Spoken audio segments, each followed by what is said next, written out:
বাংলাদেশের দুই legend cricketer Shakib Al Hasan এবং তামিম ইকবালের ব্যক্তিগত সম্পর্কের দ্বন্দ্বের জেরে বাংলাদেশের ক্রিকেট কতটা ক্ষতিগ্রস্ত হয়েছে এটা সবাই জানে।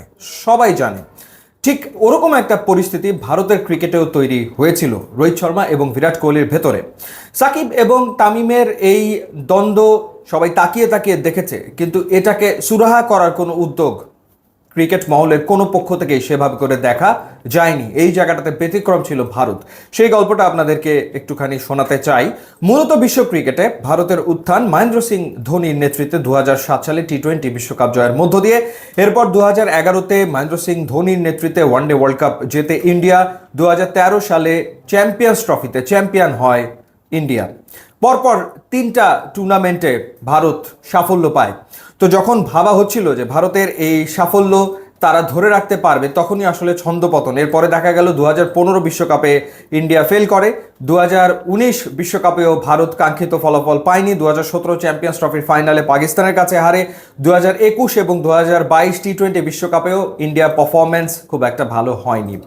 ইনফ্যাক্ট যখন 2019 বিশ্বকাপে নিউজিল্যান্ডের কাছে সেমিফাইনালে হেরে যায় ইন্ডিয়া, তখন আসলে মিডিয়াতে চাউর হয়, মিডিয়াতে খবর প্রকাশিত হয় যে রোহিত শর্মা এবং বিরাট কোহলির ভেতরে তীব্র রকমের দ্বন্দ্ব বিদ্যমান এবং সেই প্রভাব ড্রেসিং রুমে প্রতিনিয়ত আসলে পড়ছে। ওই সময় ইন্ডিয়া দলের কোচ ছিলেন রবি শাস্ত্রী। তো এই ঘটনাটা যখন মিডিয়াতে চলে আসে, তুমুল যখন আলোচনা শুরু হয় যে দ্বন্দ্বে জড়িয়ে পড়েছেন ভারতীয় ক্রিকেটের দুই মহারথী বিরাট কোহলি এবং রোহিত শর্মা, তো তখন উদ্যোগী হন আসলে রবি শাস্ত্রী এবং 2019 বিশ্বকাপের ঠিক পরপর 10 দিনের মাথায় ইন্ডিয়ার টি-20 সিরিজ ছিল ওয়েস্ট ইন্ডিজের বিপক্ষে যুক্তরাষ্ট্রের মাটিতে। সেই সিরিজ খেলতে ইন্ডিয়া যখন গেছে, তখন রবি শাস্ত্রী ডেকে পাঠান হোটেল রুমে দুজনকে, রোহিত শর্মা এবং বিরাট কোহলিকে, এবং দুজনকে বসিয়ে তিনি একেবারে স্পষ্ট করে বাস্তবতা তুলে ধরেন যে ভারতের ক্রিকেটে তাদের দুজনের একসাথে পথ চলাটা কতটা জরুরি এবং তারা আগামী অন্তত কতদিন একসাথে ক্রিকেট খেলতে চলেছেন, এবং তাদের ভেতরে পারস্পরিক বোঝাপড়া না থাকলে ভারত সাফল্য পাবে না। এই মেসেজটা একদম স্পষ্টভাবে বিরাট কোহলি এবং রোহিত শর্মাকে দেন রবি শাস্ত্রী। ওই সময়টাতে বিরাট কোহলি ক্যাপ্টেন ছিলেন 2019 বিশ্বকাপে। তার পরবর্তী সময় গিয়ে রোহিত শর্মা ক্যাপ্টেন হবেন এবং তার ক্যাপ্টেন্সিতে খেলেছেন বিরাট কোহলি এবং খেলে গেছেন টানা।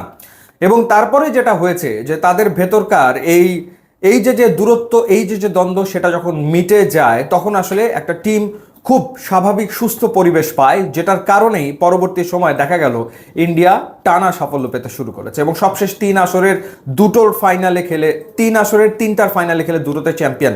অবিশ্বাস্য একটা স্ট্যাট আমি দেখছিলাম যে 2023 ওয়ানডে ওয়ার্ল্ড কাপ, 2024 টি-20 বিশ্বকাপ এবং 2025 চ্যাম্পিয়ন্স ট্রফি, এই 3 আসর মিলিয়ে ভারত ম্যাচ খেলেছে 25টা।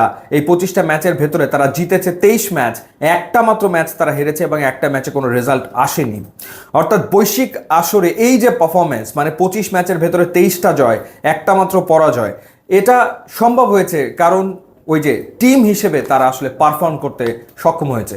তো বিরাট কোহলি এবং রোহিত শর্মার এই কেমিস্ট্রি মূলত ভারতকে বিশ্ব ক্রিকেটে রাজত্ব করতে একটা বিরাট ভূমিকা রেখেছে।